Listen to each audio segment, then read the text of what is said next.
Formation sur la série des plugins UAD, on va venir parler du Oxford Inflator. Donc en fait c'est un processeur de dynamique qui va nous permettre donc d'avoir une fonction enhance pour rajouter des harmoniques et jouer sur la loudness, donc le maximum de la loudness, c'est-à-dire les processus qu'on va utiliser pour arriver au plus proche du 0 dB. Donc c'est un outil qui va nous permettre, contrairement au compresseur, qui agit exclusivement sur la dynamique, celui-ci va avoir des fonctions en fait qui va se rapprocher des processing à lampe ou à tube pour ramener vraiment la saturation, ramener énormément d'harmonies qui vont être injectées dans le signal, mais sans jouer sur la dynamique, c'est-à-dire provoquer une sensation que le son sonne plus fort, mais sans rajouter du gain à l'intérieur, ce qui est très pratique pour éviter d'avoir un son le plus fort possible, mais sans dépasser le 0 dB et les fameux écrétages lorsque ça commence à devenir rouge à l'intérieur de tous les vumètres que vous avez dans votre séquenceur ou même à l'intérieur du plugin. Donc là, il est utilisé sur le master, je l'ai mis sur une prod qui joue vraiment très fort, et c'était une session live, donc il y a des variations à l'intérieur du morceau, hein, c'est pas vraiment un morceau fini, c'est juste une ébauche, plutôt live, et je suis venu rajouter un Anatole de piano, bon, qui joue 4 accords qui se répètent continuellement. Donc on va écouter le piano, qui a été fait à l'intérieur de Kontakt, il s'agit du grandeur.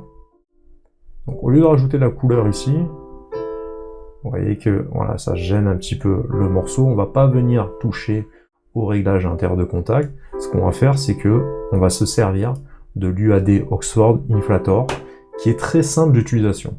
Vous avez une commande sur l'entrée du signal, envoyer plus ou moins de signal à l'intérieur. On voit qu'on peut aller vraiment très loin. Ensuite, ici, c'est le pourcentage d'effet qu'on rajoute, la monte.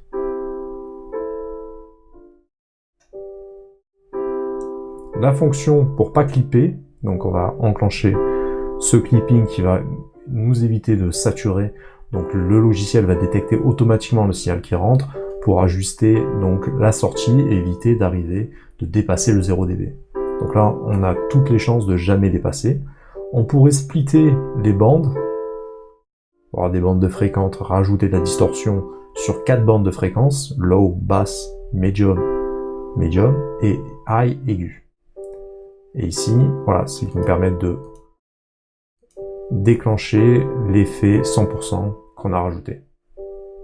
On a la fonction curve, donc de 0 à 50, ça va jouer de manière très subtile, et ici, de 0 à plus 50, on va avoir quelque chose de beaucoup plus mordant. Et ici, un contrôle de la sortie, donc dans une logique de mastering, je pourrais très bien, en plus, me laisser une sécurité en sortie, pour être sûr de ne jamais dépasser les 0 dB. Vous voyez, je suis vraiment très loin du compte. Ouais, faire une fonction avec et sans.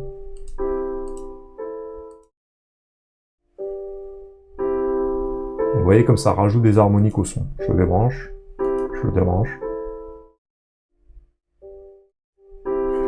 Et on va voir ce que ça donne dans un mix qui est assez chargé, assez dynamique.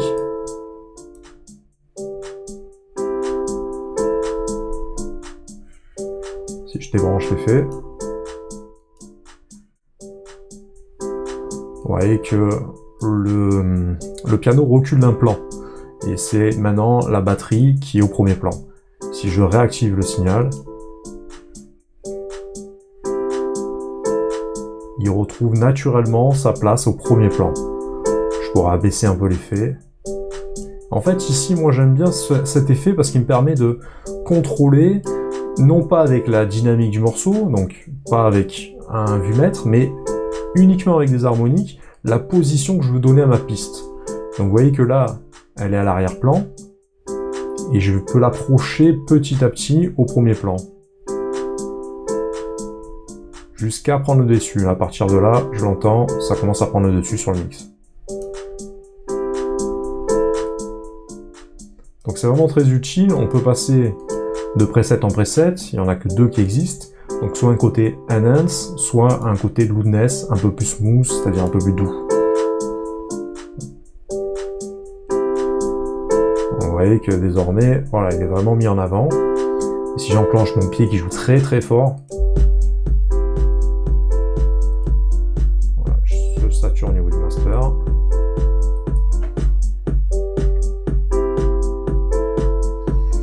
Donc je vais baisser mon pied pour pas fausser le mixage et je vais remonter mon mastering. Je vais baisser encore un petit peu. Là, on a un contrôle sur le lumètre de la moyenne de dBm qui apparaît. Vous voyez comme il est largement au-devant du piano. Le piano est vraiment devant. Je pourrais abaisser un petit peu cette sensation, mais vous voyez que si je le désactive, voilà, on a perdu quelque chose. Alors on va être vraiment très bourrin, on va venir l'appliquer maintenant désormais au pied. Bon, je crains le pire.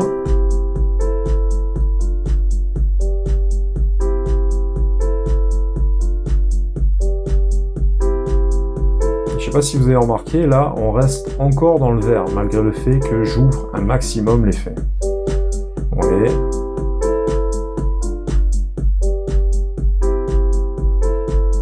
Sentez comme le pied revient au premier plan.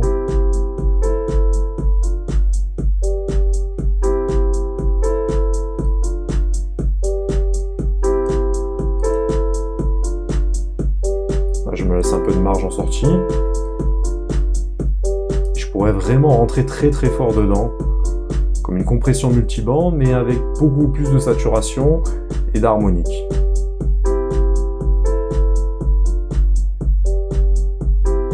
Là, désormais, on n'a plus que le pied, on commence un peu à dénaturer l'effet.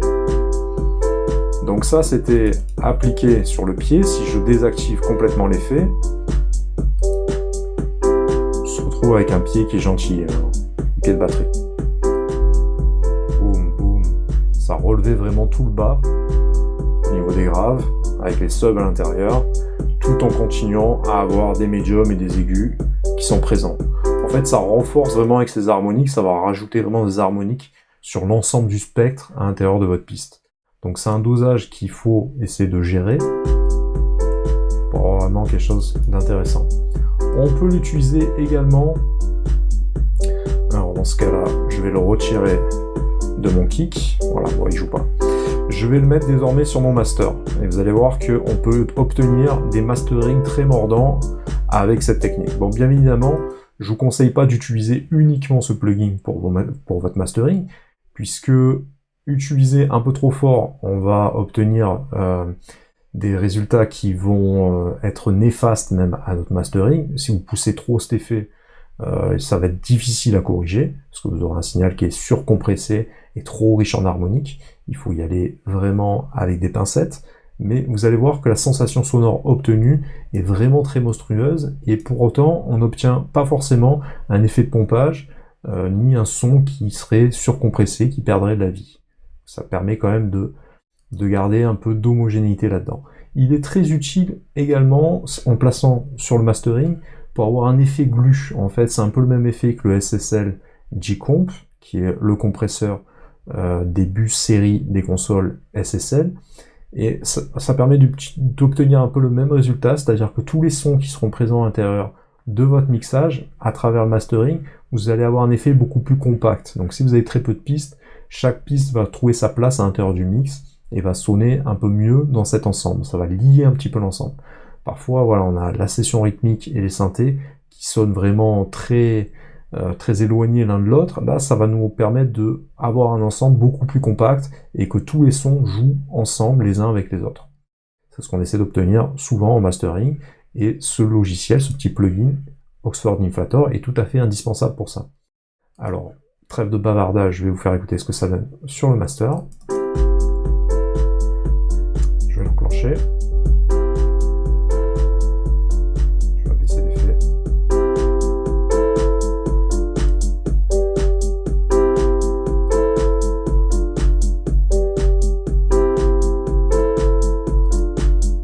Donc là, j'ai rajouté plus 6 dB en entrée, c'est vraiment énorme. Je vais réduire tout ça. Là, je vais me remettre à 0.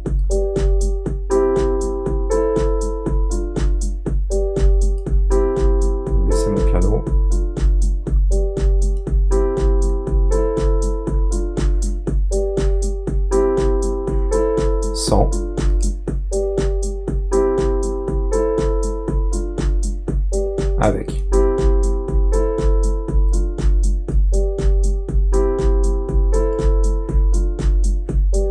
Sans.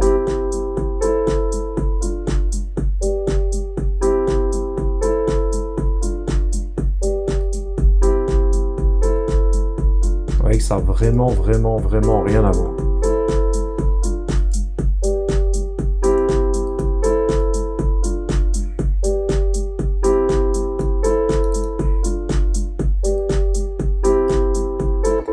Alors moi, plutôt en mastering, j'aurais plutôt tendance à utiliser un L3 multi-maximiseur, je vais baisser ça au minimum, pour faire le taf de écraser un petit peu toutes les plages de mon spectre.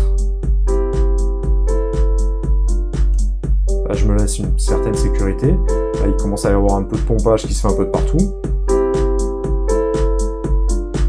Et ensuite, je vais rajouter un peu d'harmonique avec mon effet.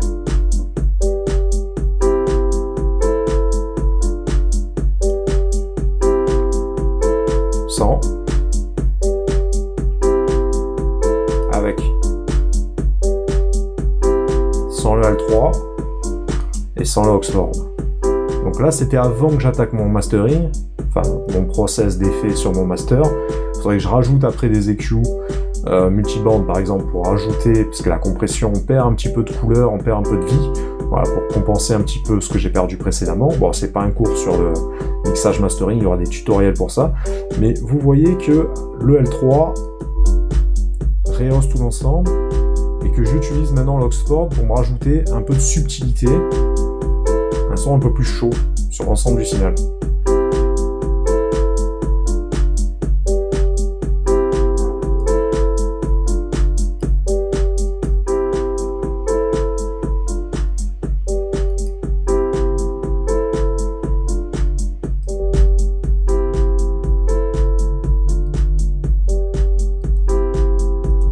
Donc c'est très subtil, il vaut mieux écouter cette vidéo tutoriel avec un casque monitoring ou sur de bonnes enceintes. J'espère que le rendu sera suffisamment bien restitué pour vous, mais retenez que ce petit Oxford Inflator est vraiment indispensable. Pour moi, il est tout à fait complémentaire avec la fameuse saucisse de Fatner, Sausage Fatner par Dada Life, qui permet également de rajouter un côté fatness au son. Donc ça, moi, c'est un effet que j'utilise en piste de retour. Par exemple, voilà, sur un effet un peu comme ça, plus on énerve la banane, la saucisse, plus l'effet sera conséquent. Je l'utilise à peu près à 20%. Donc celui-ci serait plus adapté aux pistes à l'intérieur de mon mixage, pour obtenir en production le son que je souhaite. Et moi, j'utilise un peu plus l'Oxford Inflator au niveau du master, pour mettre avec un effet entre 0 et 25, mais on peut pousser jusqu'à 40, un côté un peu voilà, un enhancer d'harmonique qui va embellir un peu toutes les fréquences du signal. Ça va rajouter un peu de coffre au niveau du bas du spectre, des médiums qui vont être agréables à l'oreille, et une saturation un peu à lampe sur tout ce qui est haut du spectre. Donc un côté vraiment analogique. Ce plugin est vraiment très simple d'accès, on obtient immédiatement des résultats avec, il suffit de jouer sur l'effect pour avoir un son qui va prendre beaucoup plus de place dans son mix. Donc à la fois dans le master et dans son mixage, lorsqu'on a toutes ces pistes par exemple, si on sent que un de nos éléments est un peu en retrait, au lieu de jouer sur le volume qui va venir impacter notre master, au lieu de jouer sur des compresseurs qui vont réduire la dynamique supérieure de nos sons, qui vont un peu écréter, et ben cette solution, voilà, avec parcimonie, va vous rajouter des harmoniques, ce qui va vraiment vous permettre d'enrichir la piste initiale pour lui permettre de retrouver la place qu'elle mérite à l'intérieur de son mixage.